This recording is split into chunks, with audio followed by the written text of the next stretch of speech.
একটা ধ্বংসস্তূপের মধ্য দিয়ে এই দেশে নির্বাচন হয়েছে এবং এই পরিস্থিতি আমরা মোকাবেলা করতে গিয়ে হিমশিম খাচ্ছি।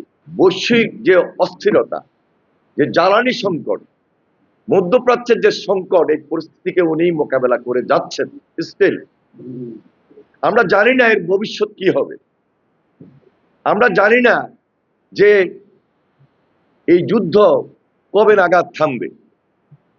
কিন্তু তৃতীয় বিশ্বের একটা উন্নয়নশীল দেশ হিসাবে আমাদের অভাব অনটন, আমাদের আর্থিক দুরবস্থা এবং বিশেষ করে গত 17 বছরের ফ্যাসিস্ট যেভাবে আমাদের উপর দুর্নীতি দুঃশাসন রেখে গিয়েছিল, একটা ধ্বংসস্তূপের মধ্য দিয়ে এই দেশে নির্বাচন হয়েছে। সেই পরিস্থিতিকে মোকাবেলা করে আজকে জনগণের সরকার বাংলাদেশ জাতীয়তাবাদী দল এদেশের রাষ্ট্রীয় দায়িত্ব পরিচালনা করছে। ওই পরিস্থিতিকে নতুন ভাবে আমাদেরকে মোকাবেলা করতে হচ্ছে এবং এই পরিস্থিতি আমরা মোকাবেলা করতে গিয়ে হিমশিম খাচ্ছি।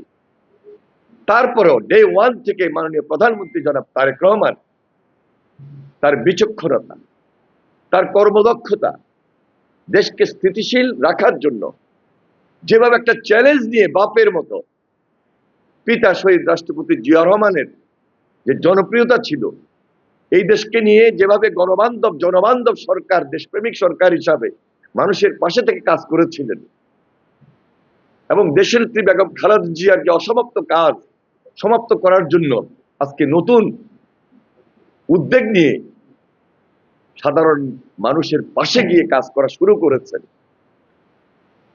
ভবিষ্যৎ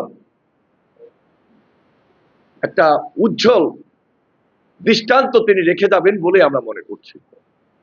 কারণ কাজের শুরুটা, তার অভিজ্ঞতা, তার দক্ষতা, বাংলাদেশকে স্থিতিশীল রাখার জন্য যে চ্যালেঞ্জ নিয়ে তিনি মাঠে নেমেছেন, তার যে আগ্রহ, এটা প্রথম থেকে আমরা বলতে পারি এটা মহত্বের লক্ষণ। এটা একটা মহতী উদ্যোগ, এটা একটা ভালো উদ্যোগ।